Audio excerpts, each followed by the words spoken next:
राधे राधे। श्री हरिदास श्री कुंज बिहारी। कैसे हैं आप सभी लोग? आई होप कान्हा जी की कृपा से आप सभी लोग अच्छे होंगे और स्वस्थ होंगे। हम लोग गए थे कुबरेश्वर धाम, जो कि रुद्राक्ष महोत्सव हुआ। रुद्राक्ष महोत्सव में बहुत बहुत सुंदर आनंद आया। रुद्राक्ष महोत्सव की 2025 में 25 फरवरी से 3 मार्च तक जो हुआ था, उसमें हम लोगों को बाबा ने बुलाया। अपने धाम जाने का हम लोगों को मौका मिला तो हम लोग गए, बाबा के दर्शन हुए, बहुत सुंदर दर्शन हुए। रुद्राक्ष महोत्सव में जो कथा पंडाल में बैठकर कथा सुनने का रसतत्व ग्रहण किया, बहुत सुंदर आनंद आया। शिव महापुराण की कथा कहती है कि रुद्राक्ष महोत्सव में जाने का आप लोगों को जब भी समय मिल जाए, 1 दिन का, 2 दिन का, 3 दिन, 5 दिन, 7 दिन, आप जाइए, जाकर के कथा सुनिए। पूरे मन से, पूरे सच्चे मन से, श्रद्धा भाव से कथा को श्रवण कीजिए। कथा को श्रवण करने का रसतत्व पान कीजिए, आनंद का पान कीजिए। और जो भी आपके मन की व्यथा हो, जो भी आपके मन की मनोकामना हो, बाबा से सच्चे मन से, अपने हृदय से बाबा को याद कीजिए। उनसे अपनी विनती, अपने मन की मनोकामनाएं कहिए। बाबा पूरी कथा को जो श्रवण मन से करता है और अपने मन की मनोकामना मांगता है, बाबा कहते हैं कि जो भी व्यक्ति शिव महापुराण की कथा में बैठकर पूरे मन से कथा सुनता है और अपने मन की मनोकामनाएं मांगता है, तो उसको 3 महीने में उसका पूर्ण फल प्राप्त होता ही होता है। शिव महापुराण की कथा ये भी कहती है कि आपको रुद्राक्ष महोत्सव में जाने का समय मिले, रुद्राक्ष महोत्सव में जाइए, बाबा के सुबह की आरती के दर्शन कीजिए, जो कि हम लोगों को बहुत अच्छे से प्राप्त हुए। जो आप ये सब देख रहे हैं रुद्राक्ष महोत्सव की, जो कि भव्य हुआ, बहुत सुंदर हुआ, ये शाम की आरती का दर्शन है। रुद्राक्ष महोत्सव में जो शाम को आरती होती है भीमशिला पे, और जो कि आरती का पहले जो भी उत्सव का आनंद लिया गया था, वहाँ पे शिव पार्वती की कथा, शिव जी की कथा, नंदी की कथा, और साथ ही साथ में दक्ष प्रजापति की कथाओं का जो हमने आनंद लिया, जो झलकियाँ देखी, जो हम लोगों ने, बहुत बहुत भव्य आयोजन हुआ था रुद्राक्ष महोत्सव में। तो उसका हम लोगों को बहुत सुंदर आनंद अब मिला।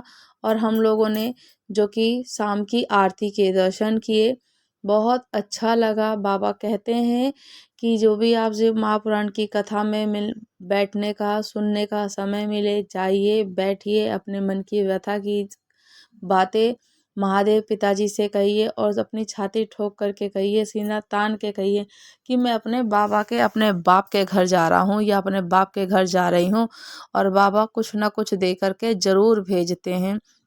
जब श्री शिवाय नमस्तोभयम का जाप करते हैं और बाबा से अपने मन की मनोकामना मांगते हैं, जब आरती होती है कथा के पंडाल में, पूरा कथा का रसतत्व लेकर कि शाम को जो आरती होती है, विराम के बाद में आरती होती है, वहाँ की फिर आरती के बाद आप जो रज है जिस पर आप बैठे हैं, उस रज को लगाइए अपने शरीर पर, अपने मस्तक पर।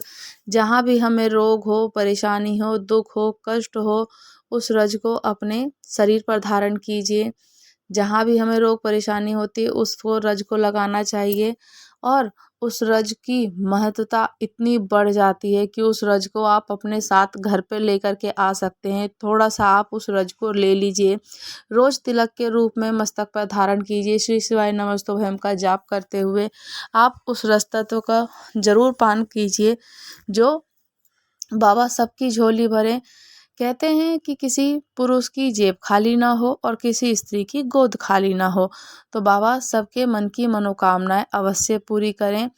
इतना अच्छा सुंदर भव्य आयोजन हुआ, जो ये आपके समक्ष में देख रहे हैं कि वहाँ पे जो हम लोगों ने कहते हैं कि जो पूरे साल में रुद्राक्ष वितरण होता है, जो बाबा का अभी रुद्राक्ष महोत्सव हुआ था तो इसमें रुद्राक्ष नहीं मिले थे, रुद्राक्ष वितरण नहीं हुआ था। अब 25 मार्च के बाद से रुद्राक्ष वितरण होगा। तो जो पूरे साल निरंतर रुद्राक्ष वितरण होता है, तो वो जब ही होता है जो ये रुद्राक्ष महोत्सव में 1.25 लाख रुद्राक्ष से महादेव जी की शिवलिंग का निर्माण किया गया था। महादेव जी का श्रृंगार किया गया और नित्य रोज सुबह शाम महादेव पिताजी का उस रुद्राक्ष की शिवलिंग से जो बना था उसी से ही उनका रोज अभिषेक हो रहा था, मंत्रों से उच्चारण, पूजा आरती हो रही थी। तो वो कहते हैं कि किस तरीके से वो मंत्रों के द्वारा सिद्ध किया जाता है। ये रुद्राक्ष महोत्सव जब भी हुआ है तभी उसमें ये रुद्राक्ष जो है वितरण तब होता है जब पहले इसको सिद्ध किया जाता है। इतने भक्तजन आते हैं, इतनी भीड़ लगती है, इतने सब लोग आते हैं, तो वहाँ पर बैठकर कथा के पंडाल में कथा का रसतत्व लेते हैं, शिव पुराण की कथा सुनते हैं, श्री शिवाय नमस्तुभ्यम का जाप करते हैं, भजन करते हैं, कीर्तन करते हैं, रात्रि का शयन करते हैं, सुबह की आरती करते हैं, भीमशिला की शाम की आरती के दर्शन करते हैं। तो बहुत सुंदर तरीके से इसी प्रकार से जो दर्शन होते हैं वो दर्शन का आनंद लेते हैं। जब भी मौका मिले जाओ, श्री शिवाय नमस्तुभ्यम का उच्चारण करो, आप जाइए। जब भी आप पहुँचें, स्नान से निवृत्त होकर सारे कार्य जैसे हम लोगों के पहुँचते हैं तो वहाँ पर आपको स्नान की सब चीज़ों की व्यवस्था मिल ही जाएगी, पर इतनी भीड़ में तो नहीं मिल पाई थी।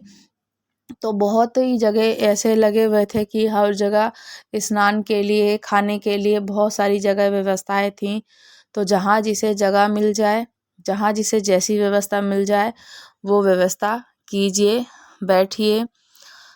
भगवान जी का, शिव जी का पूरा मन से, सच्चे मन से, अपने हृदय से उनको याद करते हुए उनको पूर्ण रूप से कथा का रसतत्व लीजिए, अपने मन की मनोकामनाएं कहिए, कंकर शंकर की पूजा कीजिए। आप पूरे सीहोर धाम से, कुबरेश्वर सीहोर धाम से कहीं से भी 5 कंकर उठा लीजिए। 5 कंकर उठा करके आप कहीं भी बैठ करके पूजा कर सकते हैं। जब कंकर शंकर की पूजा करें तो ये विशेषकर हमें ध्यान रखना चाहिए कि एक जगह एकांत में अलग किनारे पर पूजा करें, क्योंकि हम लोग इधर उधर पूजा होती है रख कर चले जाते हैं, तो उसके बाद में वो किसी के पैर में लगता है, किसी को ऐसे लगता है, कोई लांग के जाता है, तो वो सही नहीं होता है। उससे गलत है, वो गलत प्रभाव पड़ता है, उसको इस तरीके से नहीं करना चाहिए। आप पूजन करो, कोई मनाही नहीं है, आप कहीं भी पूजन करो, किसी भी जगह बैठकर पूजन करो, पर उसको उठा करके आप साइड में रख दीजिए।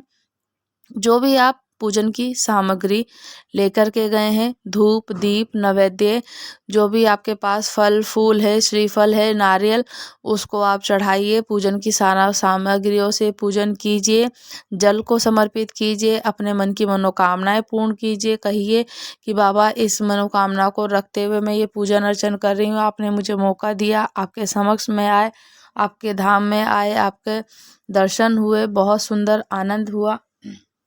अपने मन की सारी बात कहकर महादेव का कंकर शंकर का पूजन कीजिए। 5 कंकर शंकर का पूजन करते हैं और फिर एक कंकर शंकर को मान करके एक उसमें से कंकर हमें लेकर के घर आना चाहिए। घर पे लेकर के आइए।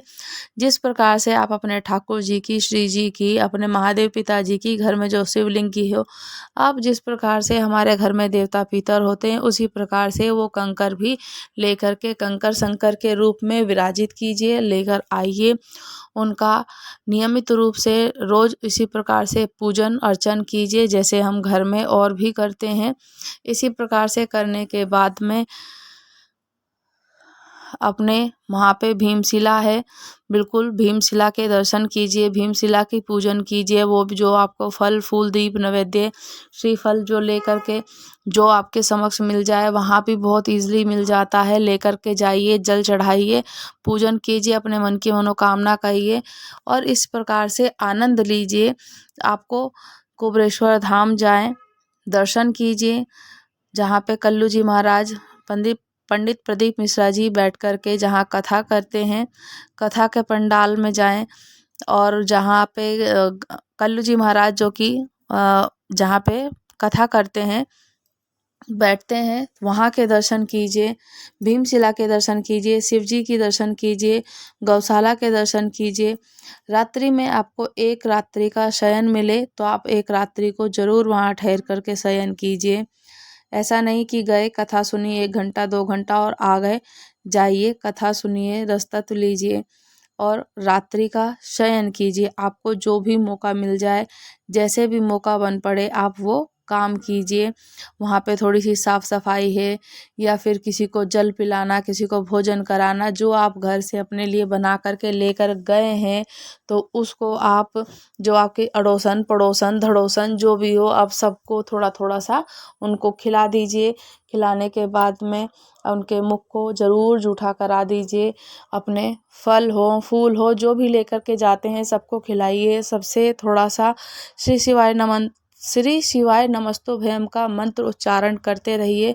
मंत्र उच्चारण करने से जो हमारे मन की मनोकामना होती है वो भी होती है। घर पर भी बोलिए, बाहर भी बोलिए, जहाँ हो, हर कार्य की सिद्धि होती ही होती है।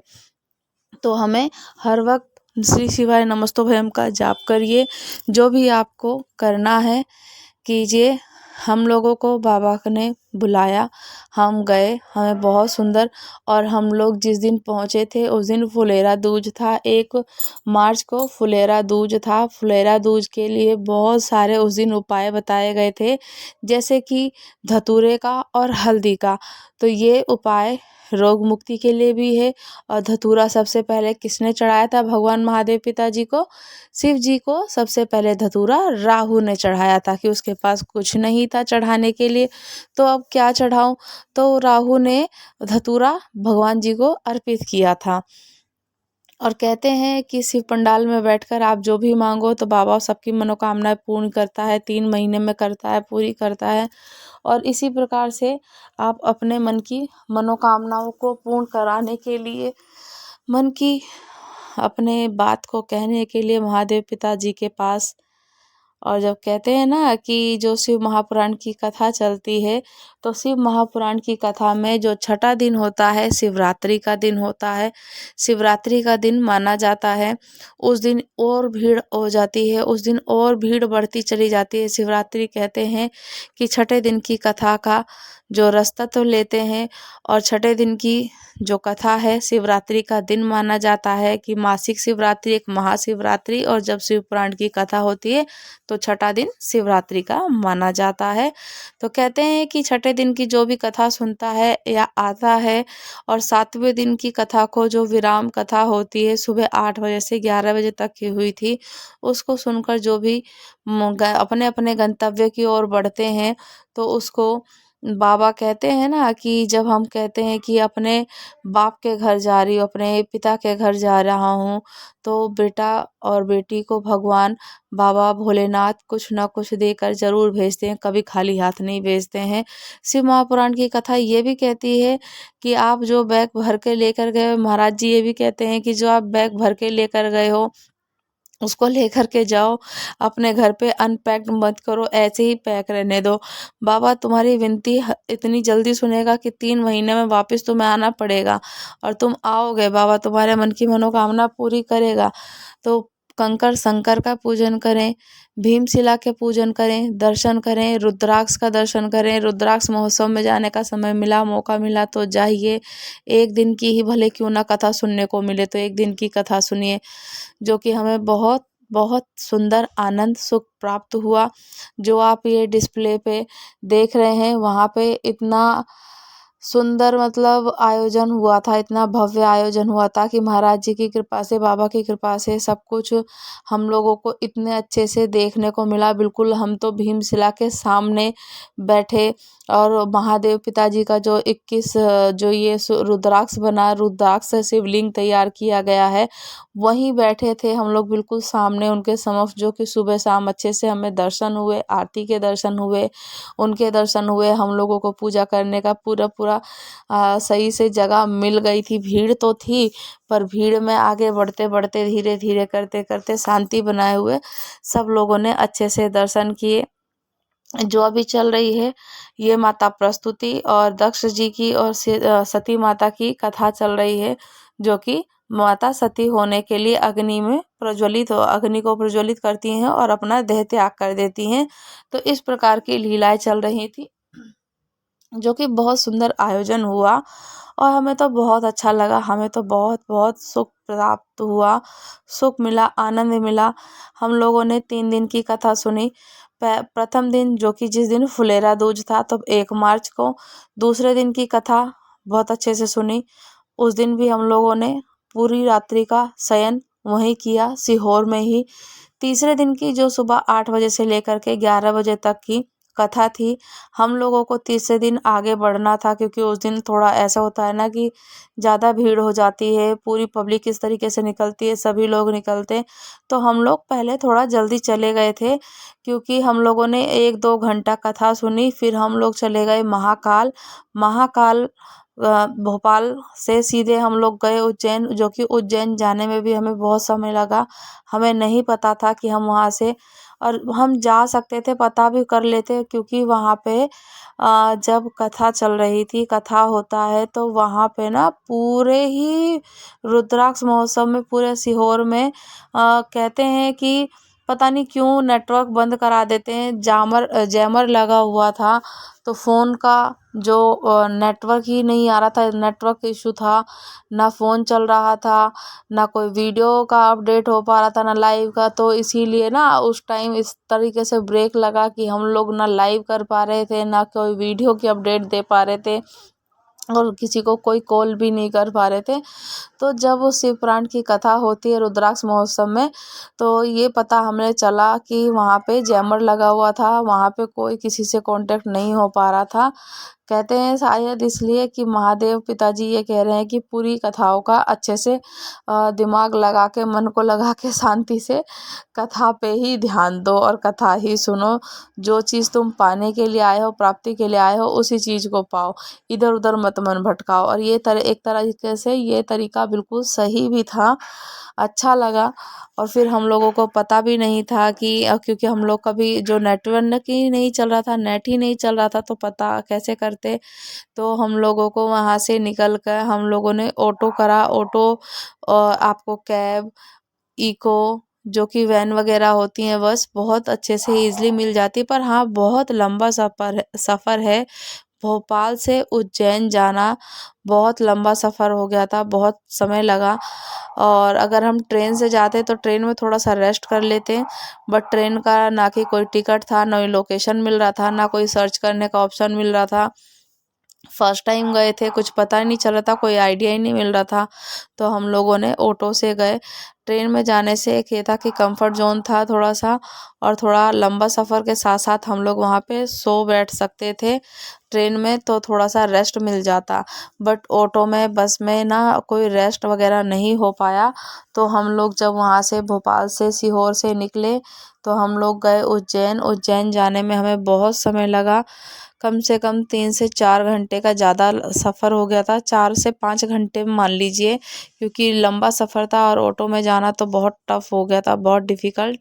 फिर गए हम लोग, सीधे हम लोगों ने वहाँ जा कर के रूम लिया। पूरे परिवार गया था, फैमिली गई थी, सब लोगों ने वहाँ पे जा कर के फ्रेश हुए। फ्रेश होकर के अच्छे से थोड़ा सा रेस्ट वेस्ट करा, फ्रेश हुए।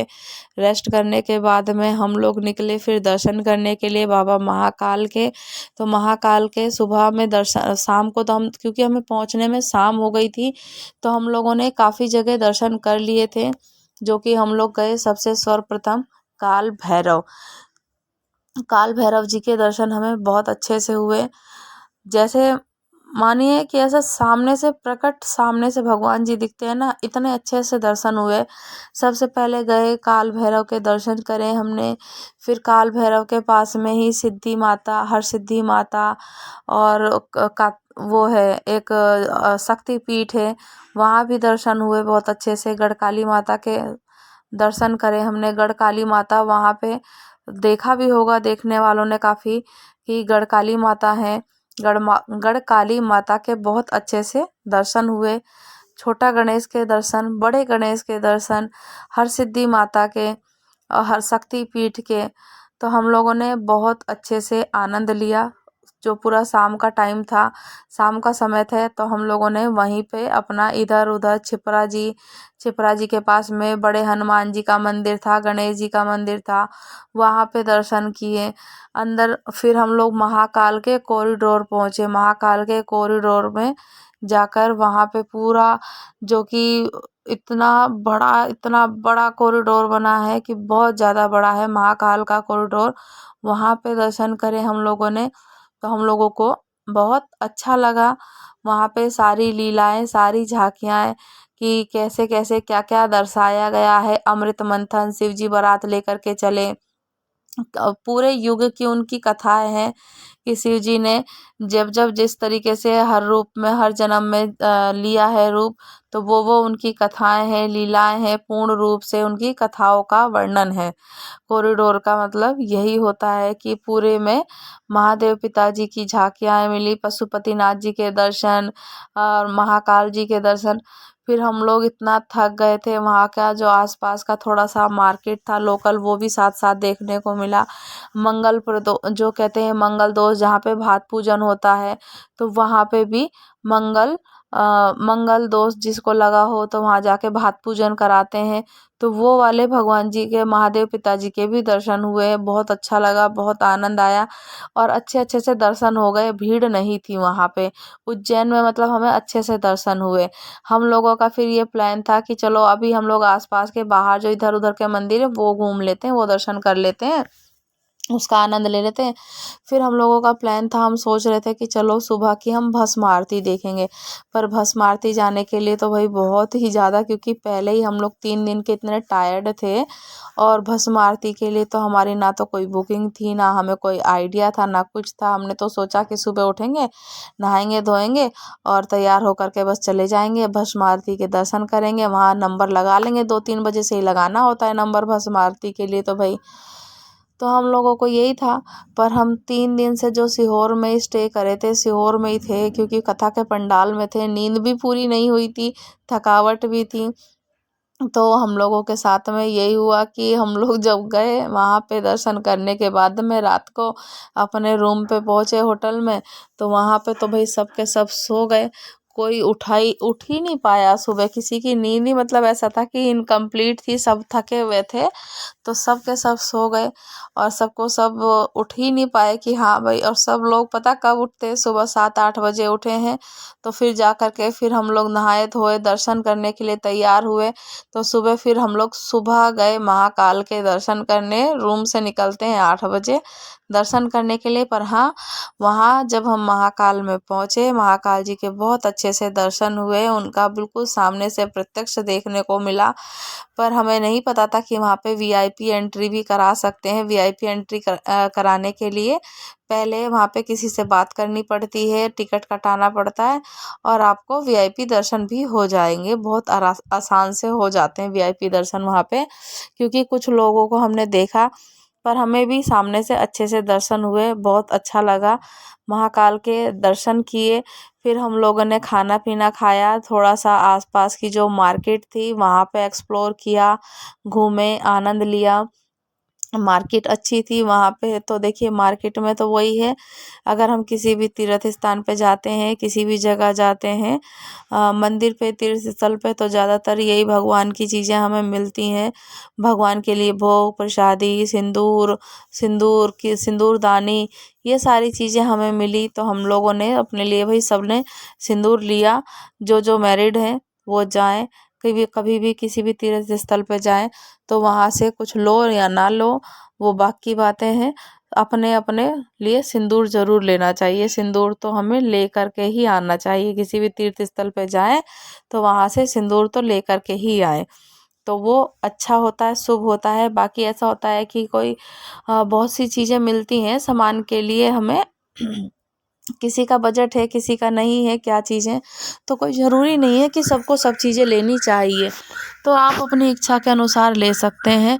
और साथ ही साथ में आप लोग सिंदूर तो ज़रूर ले लें। सिंदूर तो बहुत अच्छे से मिल गया था, सिंदूर हमने लिया।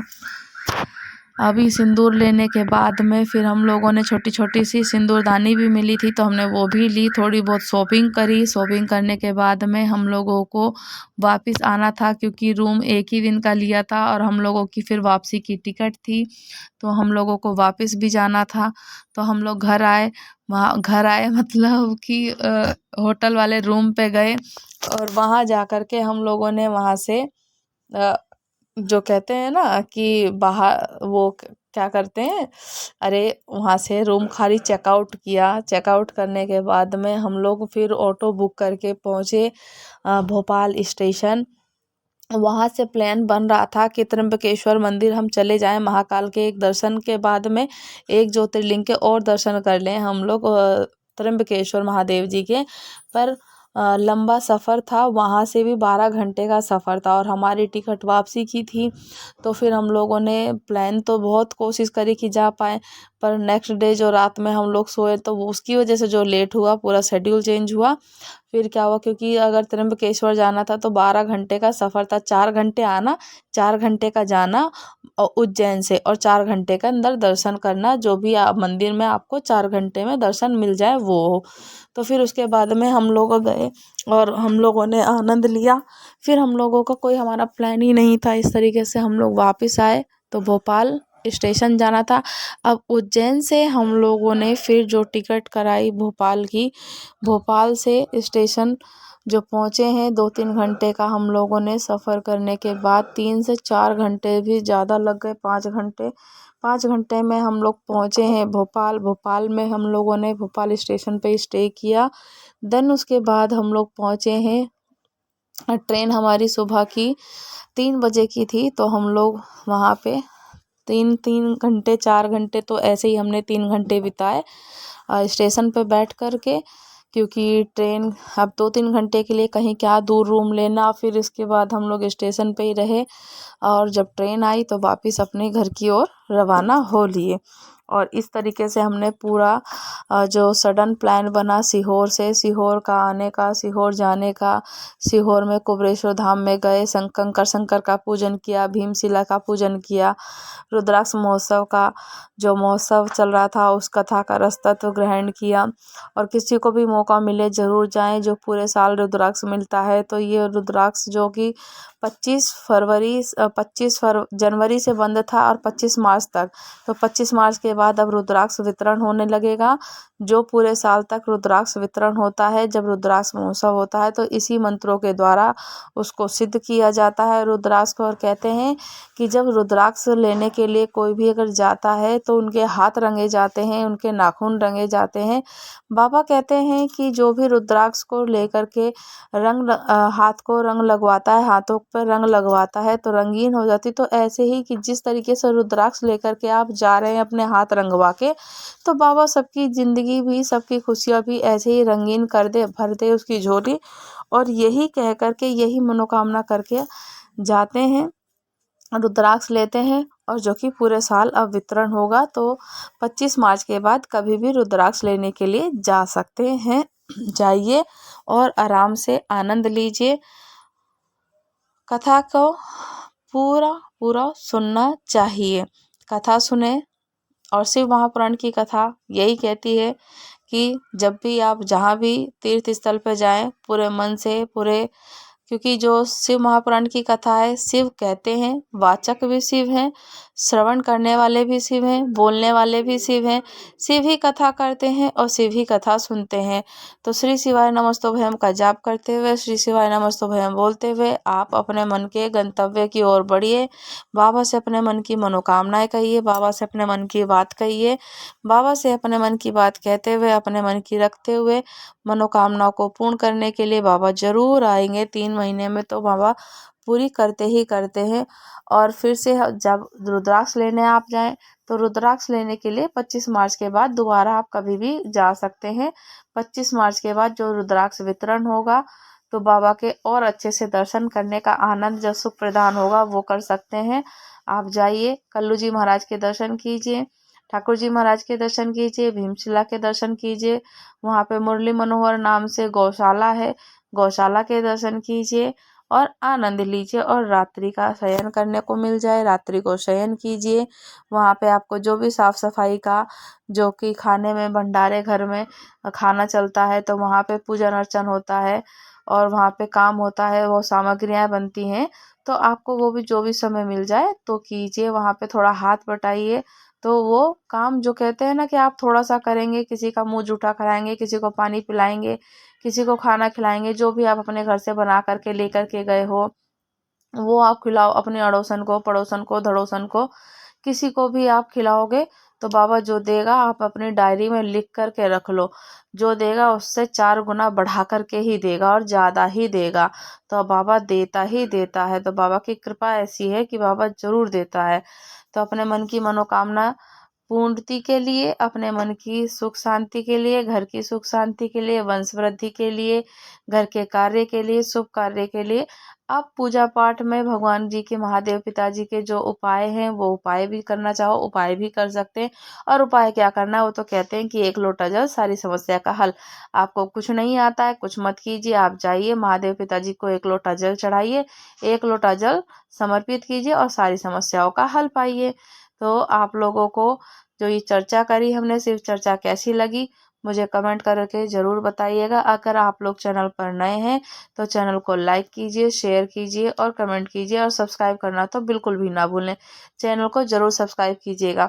और जब ये देखिए आरती हो गई थी तो आरती के बाद आरती चल रही थी, पूरा महोत्सव उत्सव जब आनंद समापन हो गया था, तो आनंद समापन होने के बाद में, महोत्सव समापन होने के बाद में आरती चल रही थी। तो हम लोगों ने भी जो भी आरती लेकर के जाते हैं तो आरती कर सकते हैं। आरती की अगर सामग्रियां हैं आपके पास तो आप लोग आरती जरूर कर लीजिए। तो हम लोगों को लेकर के गए थे तो हमने भी इसी प्रकार से आरती करी थी। अपना अपना दीपक प्रज्वलित कीजिए और जब दीपक प्रज्वलित करते हैं तो उसको शांत होने तक रहने दीजिए, ठंडा हो जाए तो जल से ज़रूर ठंडा कर दीजिए।